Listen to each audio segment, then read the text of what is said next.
voice work and animation can be fairly isolating, right? I mean, do you have much of an opportunity at all to interact or work together, talk about your relationship off screen? Jay, right? Yeah. Jay, that's your name? Canada Ferrera. Oh, yeah. It's very original, Jay. No one's done that before. Well, we actually got to work more on the first film together when we were first creating these characters and their dynamic and their energy and what their relationship was going to be. We got to do a couple joint sessions, recording sessions, which is always more fun and easier and brings everything alive because you're playing against someone.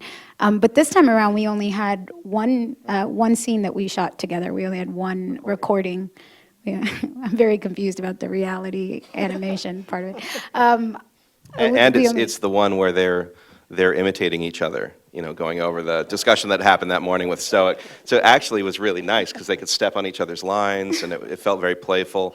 They could let the scene evolve between the two of them. We don't get to do it very often. That was on this movie, in 3 years of recording or whatever, that was the only scene I did with another actor. The rest of the time, it's Dean pretending to be Kate Blanchett. Is that the greatest challenge in doing a role like this, where you're working and some very intense emotional scenes, but you're sort of out there on your own? I mean, I think it depends for each of us. I know, for me, I for whatever reason, it agrees with me. There's something all of the good stuff that comes with not having to.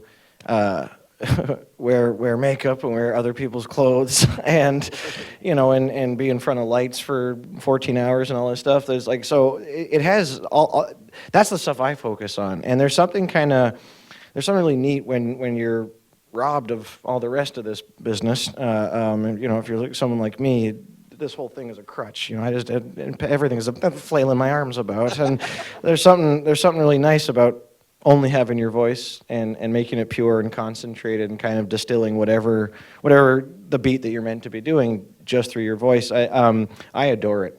This is my favorite gig, favorite part I've ever got to play. Really?